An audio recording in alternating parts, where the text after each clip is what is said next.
Hello there everyone, I'm Lydia from Altenew and I'm just popping in to let you know a little bit more about our fabulous mixed media inks. Our mixed media inks are a pigment ink, so this means that they will sit on the top of your chosen surface rather than dye the fibres of it. So this means it's going to work on all different things such as cardstock, cork, fabric and wood. With the fabric, you can use whichever you like, linen, felt, cotton, or even Aida. The possibilities with this ink are endless.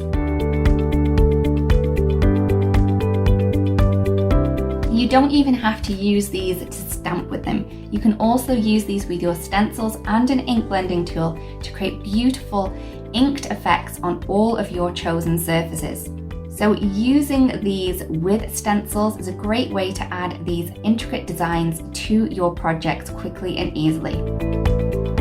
Because this is a pigment ink and is thicker than a dye ink, you can also use this for mono printing using a gel plate. This is a really cool thing to do to create one-off prints.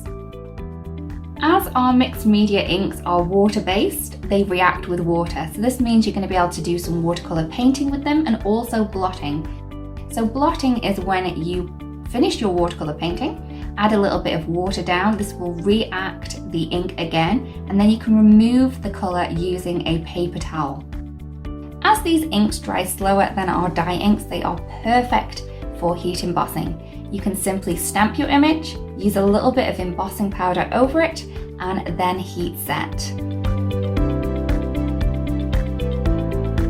These inks are perfect to use for various different techniques. So stamping is one, ink blending, you can use a brayer with them, you can even smoosh beautiful backgrounds using these inks.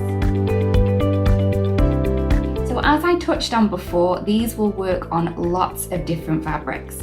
If you do use these on fabrics, they will need to be heat set, but when they are, that colour will be set in so you can machine wash them. We really do hope that this video has helped you learn a little bit more about our mixed media inks and maybe inspired you to create something beautiful with them. Thank you so much for watching everyone, and we'll see you again really soon. Bye-bye. Hello crafters, I hope you enjoyed that video. If you want to see more, don't forget to subscribe to our YouTube channel and hit the notification bell so you don't miss anything. Thanks for watching!